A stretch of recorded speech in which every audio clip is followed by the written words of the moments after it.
Joining us live now is Treasurer Josh Frydenberg. Josh Frydenberg, thank you for your time. We are expecting some real pain for Victoria off the back of these restrictions, as many as 350,000 people losing their job by the end of the year. How are these changes today going to help?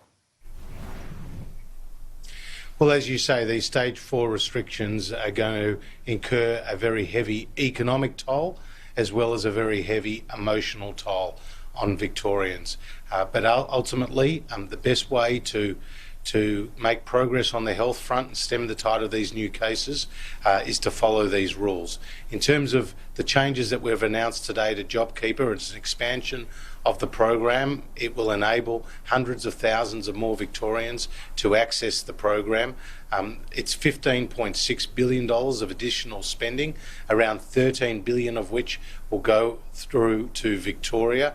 The two changes are around the employer eligibility test, and the other is around the employee eligibility test. When it comes to employers, they only need to be down either 30 or 50% in their turnover based on their size in the September quarter to be able to access JobKeeper in the December quarter. Previously, they had to be down in both the June and the September quarters. And when it comes to employee eligibility, the employees need to be on the books as of the 1st of July. Previously, they had to be on the books as of the 1st of March, and this will enable more people who have been hired by businesses in recent months to also access the JobKeeper payment. Why have this apply nationally? Why not just have targeted support for Victoria? It is applying nationally because it's importantly a national program, and there will be a benefit. Around 80% will flow through to Victoria, and about 20% will flow through to the rest of the country. But these programs have been demand-driven, Annelise, and the purpose of our announcements today is to take into account what has been transpiring in Victoria, and clearly there's going to be a much greater demand.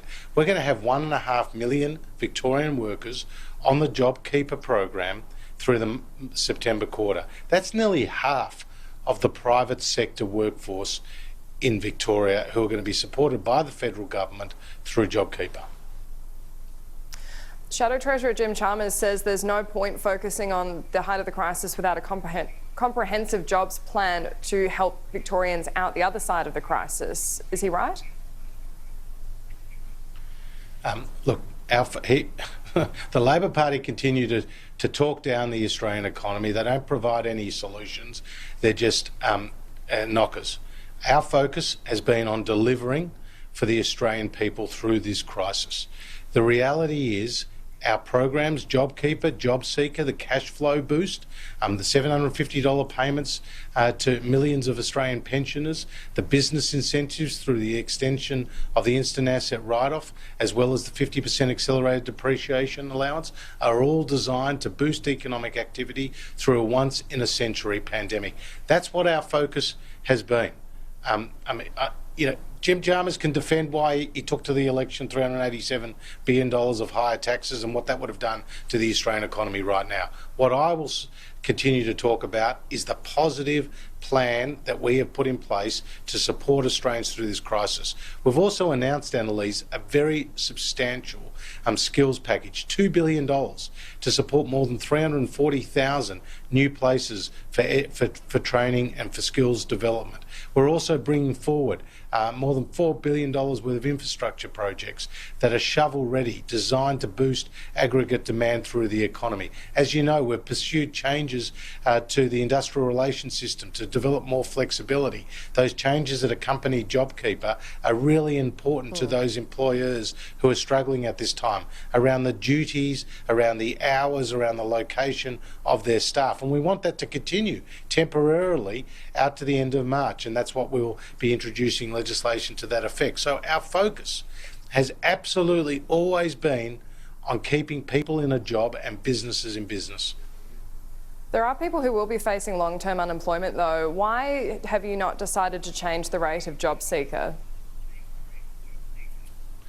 Well, in terms of JobSeeker, as you know, that is a $550 coronavirus supplement that will extend out to the end of September, and then it steps down to December. But what we want to do is combined our job seeker programs, our job keeper programs, our training programs, our industrial relations reforms, our infrastructure projects bringing forward. It's all part of a comprehensive suite of measures, not to mention cutting red tape and the things that we've done there.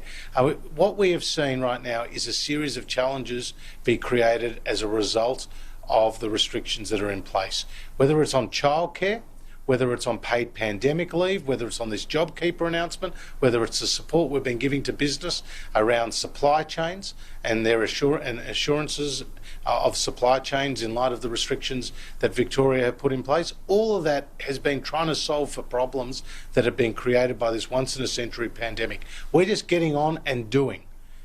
We're getting on and implementing our plan. We're getting on and saving jobs. That is what we're doing. Your deputy, and Michael I'll leave Super, that though, he says these problems aren't created by the pandemic. He says these problems are created by the Andrews government. Yesterday, he said to Sky News, it can't just be bad luck that Victoria's in this position. Clearly, the hotel quarantine catastrophe has led us to this point. Do you agree? He's absolutely right about the quarantine issues and the significance and the seriousness of those. I mean, the Premier yesterday faced a number of questions about that. And that is the reality. What happened in quarantine were significant failures that cannot be repeated. And what we are focused on as a government is delivering the support, whether it's the economic support, but also the health support to Victoria and to Victorians to manage this crisis. We have around 1,500 Defence Force personnel deployed in the state. We have hundreds of Commonwealth officials. We have AUSMAT teams. We've released more than 7 million masks from the national stockpile. We've funded 28 respiratory clinics that have undertaken more than 100,000 tests. We're doing everything possible to support Victoria during this crisis. We're all Australians. We all must work together, and we need to focus on stemming the tide of these new cases. You said that the Premier faced tough questions yesterday. That was from journalists. So should the federal government be giving Daniel Andrews a harder time over these failings and asking him to take responsibility? Well, again, I'm not going to do your job. You can do your job. I'm going to do mine. No, I'm talking about and you my doing job your job. Is this to is a federal government response. Well, if you want me to spend my time criticising Daniel Andrews, that's not going to help deliver more people a safe job, Annelise, with the greatest respect. My job is to support the Australian community as the Treasurer. So too with the Prime Minister. Our focus is on ensuring that there are food on the shelves and there are not gaps in the supply chain. My job is to support businesses by boosting their cash flow so that they can actually deal with the demands that are on them. My job is to keep employers and employees connected. Now, you might want a slanging match in the media and you may think that may make for great headlines. What I'm focused on is delivering for Victorians. We are in a state of crisis right now. The emotional toll on Victorian families, on young women who are trying to homeschool their kids and hold down a job at the same time, on grandparents who are not seeing their kids, on businesses that have had to close their doors with millions of people uncertain about their job future. They're the real issues. I'll let Daniel Andrews explain what happened on quarantine. That's for him to explain. That's for him to account for. But there's no doubt there's been mistakes made. My job and the Prime Minister's job is to get help to people who need it most. Now, we have stumped up more than $300 billion for the Australian community through this crisis. Now, the states have stumped up $42 billion. I would welcome further contributions from them. But ultimately, we're all Australians and we're all in this together. And as a Victorian, I feel so devastated about what has transpired in my state. It should have never got to this, Annelise. It should have never got to this. But I'm not serving Victorians or Australians by engaging in a slanging match. My support goes to the Victorian people at this difficult time. And we need to all think about that. I'm sure people of Victoria agree with you on quite a few fronts there. Your job's also going to require you to come up to Canberra and isolate in a hotel for 2 weeks. Then that's 2 more weeks you're in Parliament, 4 weeks away from your family who are under the same lockdown restrictions as everyone else, which we know are incredibly tough. That's quite a sacrifice. Again, it comes with the job. and there shouldn't be one rule for politicians and another rule for the broader public. We all need to follow the medical advice and the rules, and that's what I'll be doing by isolating at this time. It's difficult as the Treasurer to be doing that. It's difficult for the Health Minister, a proud Victorian as well, to be doing that. But we must lead by example, so that's what we will be doing. But at the end of the day, I need to get to Canberra so we can pass this legislation through the Parliament so we can continue the support to the Australian people. We have vital work to do in Canberra, but it's not about me. It's about those selfless and brave health workers who are on the front line. It's about those thousands of Australians who are right now battling the coronavirus, some of whom are in intensive care units. It's about those people who are locked in their homes in Victoria. 6 million Victorians are feeling the pain of these restrictions, and it's our job as the government to help them get them through, and that's what we're doing.